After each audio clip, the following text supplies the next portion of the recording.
Railway under pass విషయంలో అందరం ఉద్యమాలు చేస్తూ ఉంటే ఈమె కాన్వాయ్ వేసుకొని పోతా ఉంది. ఇప్పుడు కూడా ఎమ్మెల్యే గారు కాన్వాయ్ ఉంటుంది, కానీ ఏడైనా మనిషి 10 మంది కనబడితే దిగి మాట్లాడతాడు.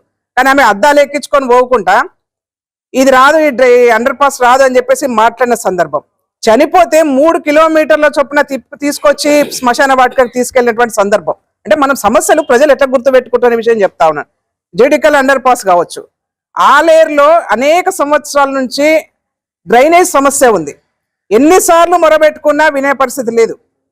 అంటే ఆలేరు నియోజకవర్గ హెడ్ క్వార్టర్ని పూర్తిగా చిన్న చూపు చూసినటువంటి గత పార్టీ ఎమ్మెల్యే గారు ఒక పెద్ద మేనిఫెస్టో రిలీజ్ చేశారు.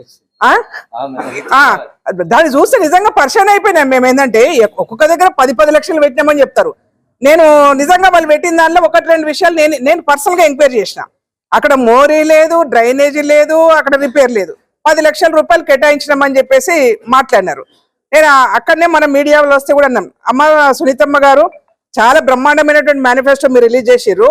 అసలు 10 సంవత్సరాల కాలంలో నువ్వు ఒక్క పని చేయలేదు ఆలేరు పట్టణంలో. నువ్వు డబ్బులు మాత్రం ఎక్కడ పెట్టామో అర్థం కావట్లేదు. దీని మీద చర్చకు సిద్ధము, లేకపోతే ఒకవేళ మీరు తిన్నటువంటి ప్రతి పైసను కూడా కక్కిస్తామని చెప్పినాను. ఇవాళ కూడా మీడియా సమక్షంలో చెప్తా ఉన్నాం, ఆలేరు మున్సిపాలిటీలో చాలా అవకతవకలు జరిగినాయి. ఊరుకునే సమస్య లేదు. అన్నిటి మీద కూడా ఎంక్వైరీ చేపిస్తాం. ప్రజల సొమ్ము, అది ఎవరి సొమ్ము కాదు, మీ సొమ్ము కాదు, నా సొమ్ము కాదు, ప్రజల సొమ్ము, ప్రజల యొక్క కష్టార్జితం. మీరు తిన్నటువంటి ప్రతి పైసను కూడా కక్కిస్తాం. మేము ఊరుకునే సమస్య లేదని కూడా ఈ సందర్భంగా మనవి చేస్తా ఉన్నాను.